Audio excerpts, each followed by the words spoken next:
Audio Jungle.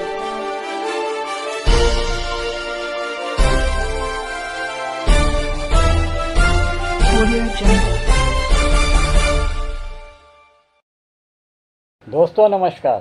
दोस्तों 9 जून को 7:15 बजे शाम को प्रधानमंत्री मोदी ने अपनी कैबिनेट समेत 30 कैबिनेट मंत्रियों समेत शपथ ली और उसके अगले दिन ही एक भयानक और भीषण हमले की बात सबके सामने आई है। जी हाँ, जम्मू कश्मीर में आतंकवादी हमले में लगभग 30 लोग मारे गए और 30 लोग मारे गए, उसके साथ साथ करीब 3 दर्जन लोग बुरी तरीके से गंभीर रूप से घायल है।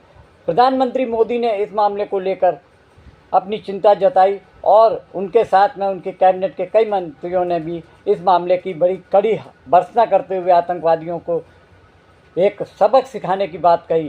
प्रधानमंत्री ने इस मामले की पूरी जांच जम्मू कश्मीर के जो एलजी हैं मनोज सिन्हा से बातचीत करके मामले के पूरे हालात जाने। दूसरी तरफ कांग्रेस ने एक प्रेस वार्ता करके एक अपनी इस मामले की कड़ी निंदा करते हुए प्रधानमंत्री से सवाल पूछा कि पिछले 10 साल से आप देश में सत्ता चला रहे हैं और देश की सुरक्षा की बात पे बड़ी बड़ी डींगे मारते हैं, लेकिन उनके शपथ लेने के अगले दिन ही इतनी बड़ी हादसा होता है, इतने लोग मारे जाते हैं और प्रधानमंत्री अपने जश्न मनाने के मूड में घूम रहे हैं।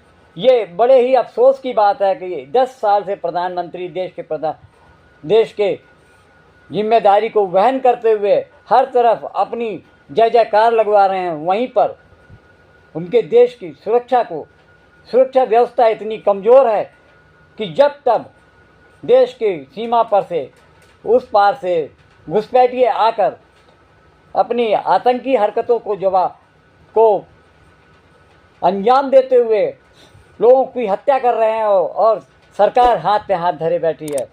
वहीं दूसरी तरफ कांग्रेस नेता सुप्रिया श्रीनेत्र ने एक और खुलासा करते हुए कहा कि उनके पास एक ऐसी चिट्ठी आई है, संघ के किसी नेता की चिट्ठी हाथ लगी है जिसमें कि उस नेता ने बीजेपी की आईटी सेल को निशाने पर रखते हुए कहा कि उसके अध्यक्ष, उसके जो सर्वे सर्वा है हेड हैं अमित मालवीय, लड़कियों और औरतों के साथ में जुल्म ढा रहे हैं, उनका यौन शोषण कर रहे हैं। उनके साथ साथ वो होटलों के साथ साथ उनके अपने कार्यालयों में भी लड़कियों और औरतों का शोषण कर रहे हैं। इस तरीके की खबर सामने आई है। उन्होंने आरएसएस के नेता शांतनु सिन्हा का चित्र उनका लेटर दिखाते हुए कहा कि ये एक आरएसएस के पुराने नेता हैं और इनके भाई बीजेपी में बहुत अच्छी पद पर, पश्चिम बंगाल में अच्छी पद पर हैं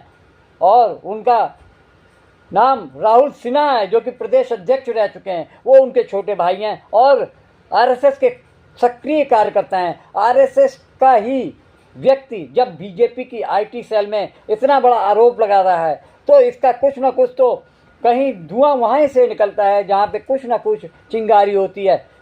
सुप्रिया श्रीनेत्र ने कहा कि पिछले कई सालों से देखा जा रहा है कि जिस तरीके से बीजेपी सरकार में अत्याचार, औरतों के ऊपर अत्याचार बढ़ता जा रहा है। इससे पहले बीएचयू की एक छात्रा के साथ में 3 लड़कों ने बंदूक की नोक पर बलात्कार किया और उसका वीडियो बनाया।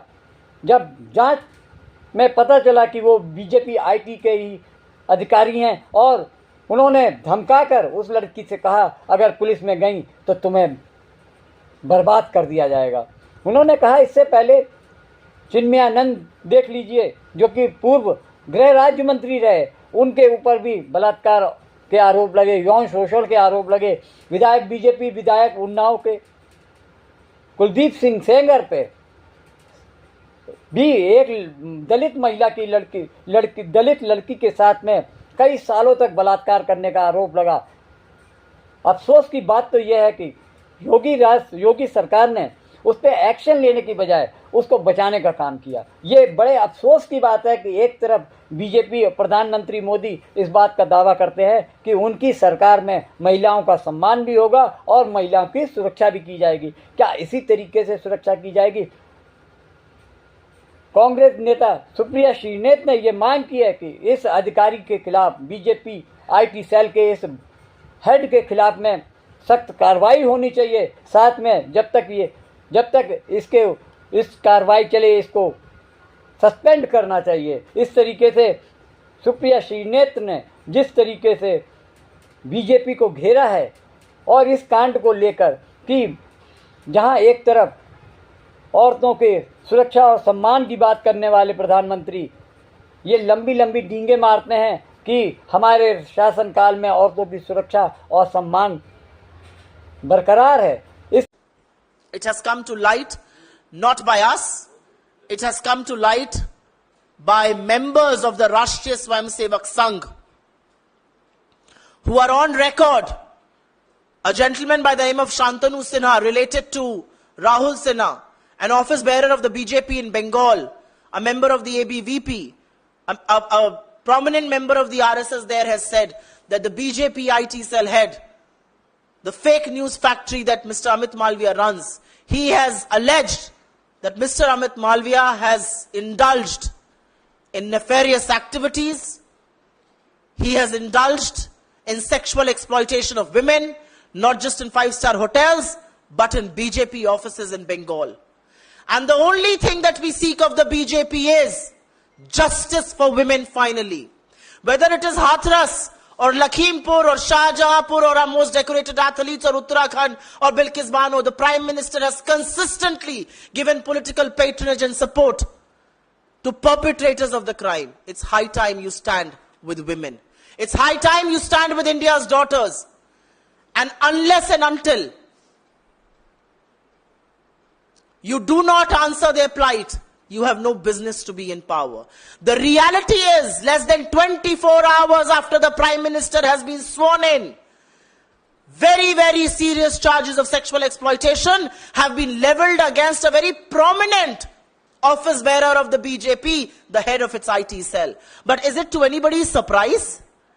The IIT BHU gang rape, if you remember, and the 3 people involved, Saksham Patel, Kunal Pandey and Anand Chauhan, all members of the BJP IT cell, all extremely close to senior leaders of the BJP, including Narendra Modi. This is a pattern. It's a pattern, whether it's Kuldeep Singh Sengar or Chinmayanand or Brij Bhushan or Ankita Bhandari's murderer or those who were released, who killed and who gang raped Bilkis Bano and her family. It's a pattern. They're all BJP leaders and each one of them has been protected by Narendra Modi. तो आज हमारी मांग है कि RSS के एक वरिष्ठ पदाधिकारी के इस बयान पर बीजेपी क्या कर रही है। हमारी मांग है कि एक निष्पक्ष जांच हो। हमारी मांग है कि सच सामने आए और हमारी मांग है कि जब तक जांच पूरी तरह से कार्रवाई ना हो जाए, सत्तारूढ़ दल के इतने बड़े पद पर एक ऐसा व्यक्ति नहीं बैठ सकता है जिस पर इतने बड़े यौन शोषण के गंभीर आरोप लगे हैं। मैं पूछना चाहती हूं, मंत्रालय आवंटन तो अभी बाकी है, लेकिन क्या कोई नया बाल विकास मंत्री जो भी बनेगा या बनेंगी, वो भी पहले वाली की तरह आंखों पर पट्टी और मौन व्रत रख लेंगी? इस देश में राष्ट्रीय महिला आयोग तो है, वो सिर्फ विपक्ष में जब कुछ होता है तो जागती है। इसका स्वतः संज्ञान नहीं लीजिएगा, नहीं जाइएगा कोलकाता, नहीं कीजिएगा कार्रवाई। आप महिलाओं के संरक्षण, उनके अधिकार, उनके सामर्थ्य, उनके संबल के लिए है, लेकिन आपने सिर्फ गंदी घिनौनी राजनीति की है। आज भी वक्त है, जाग जाइए। मेरा अपना मानना है कि कठोर कदम उठाने चाहिए भारतीय जनता पार्टी को। हम मांग करते हैं निष्पक्ष जांच हो, और वो तभी संभव है जब इतने प्रभावशाली पद से वो व्यक्ति हटाया जाएगा, और ऐसे व्यक्ति को सजा भी मिलनी चाहिए, और उनको अपने पद पर बने रहने का कोई नैतिक अधिकार नहीं है।